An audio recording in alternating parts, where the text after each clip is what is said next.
राजधानी दिल्ली की बात करिए, आदर्श नगर विधानसभा एरिया की राजकुमार भाटिया जी का जो खुशी की लहर, और मैडम का हाथ में फ्रैक्चर हो गया, ये जीत की खुशी की एक लहर है जो पब्लिक का कहना है कि संकेत देता है कि हाथ का टूटना खुशी की लहर है।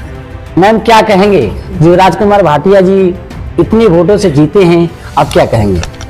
देखिए, ये जीत तो निश्चित थी और बहुत अच्छे बहुमत से जीते हैं। मैं सारे कार्यकर्ताओं का धन्यवाद करूंगी। बस मेरे पास शब्द ही नहीं है आज दिल कहने को कि वह इतना बड़ा दिन है। बहुत बहुत बधाई। बस मैं यही कहूंगी अपने कार्यकर्ताओं को।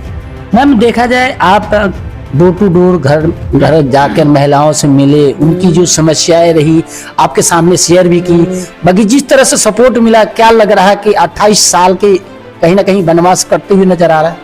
बिल्कुल, भाजपा का वनवास अब खत्म हुआ और हम जहां डोर टू डोर गए, देखिए पब्लिक परेशान तो थी।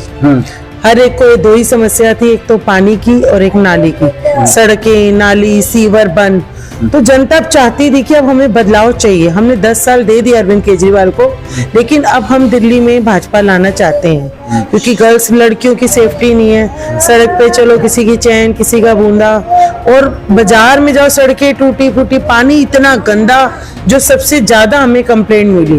उन्होंने कहा हमें फ्री का कुछ नहीं चाहिए, हमें अब जो चाहिए बस अपने यहाँ विकास चाहिए। बस सबका एक ही शब्द होता था, दिल्ली का विकास और हमारी विधानसभा का। तो हमें जब जहाँ गए, हमें बहुत लोगों का प्यार मिला और लोगों ने बोला कि इस बार हम भाजपा को ही लाएंगे। बहुत बहुमतों से जिताया।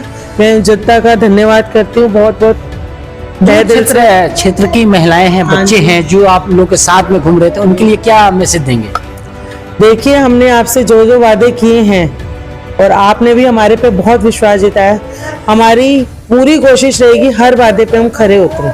जी, हमारे साथ और भी मैम है, एक बार उनसे भी बात करेंगे। मैम क्या लग रहा है, जिस तरह से देखा जाए राजधानी दिल्ली की एक ऐतिहासिक जीत है, उस मामले में क्या कहेंगे? महिलाओं की सुरक्षा की बात करी जाए, अरविंद केजरीवाल इतने साल रहने के बाद भी कोई सुरक्षा व्यवस्था नहीं मिल पाई, अब क्या लग रहा है? जी, मैं तो पूरे समय चुनाव में यही कहती थी, जहां भी जाती थी, कि जिसकी बेटी होती है वो बाकियों की बेटी की सुरक्षा करना भी जानते हैं। तो अब समय आ गया है कि महिलाओं को, बच्चियों को, यहाँ तक कि छोटे बच्चों को, लड़कों को भी एक सुरक्षित समाज मिलेगा और उसके लिए पूरी व्यवस्था करी जाएगी। आदर्श नगर में एक सुरक्षित समाज की रचना करी जाएगी। मैम देखा जाए, जिस तरह से महिलाओं की सुरक्षा की बात की, यहाँ जो जनता के समस्याएं से जूझ रहे थे, क्या लग रहा है अब डबल इंजन की सरकार बनता है तो कितना फायदा मिलेगा? बिल्कुल बहुत फायदा मिलेगा। जहां भी जाते थे, जो भी प्रॉब्लम होती थी, उसमें बोलते थे कि ऊपर वाले काम नहीं करने दे रहे, नीचे वाले काम करने दे रहे। अब ये है कि बहानेबाजी का स्कोप कम हो जाएगा, जो काम नहीं कर रहे उनसे काम करवाया जाएगा। और राजकुमार भाटिया के बारे में तो आप जानते हैं कि काम करना उनका स्वभाव है, उनका व्यक्तित्व है। तो अब जन सेवा में लगे रहेंगे। देखिए, इनका भी कहना है कि राजकुमार भाटिया नेता नहीं, एरिया का बेटा है और लगातार जिस समस्या को ले जूझ रहे थे, अब उस समस्या को जूझना नहीं पड़ेगा, क्योंकि राजकुमार भाटिया वो नेता है जो हर एक दिल में बसे हुए हैं।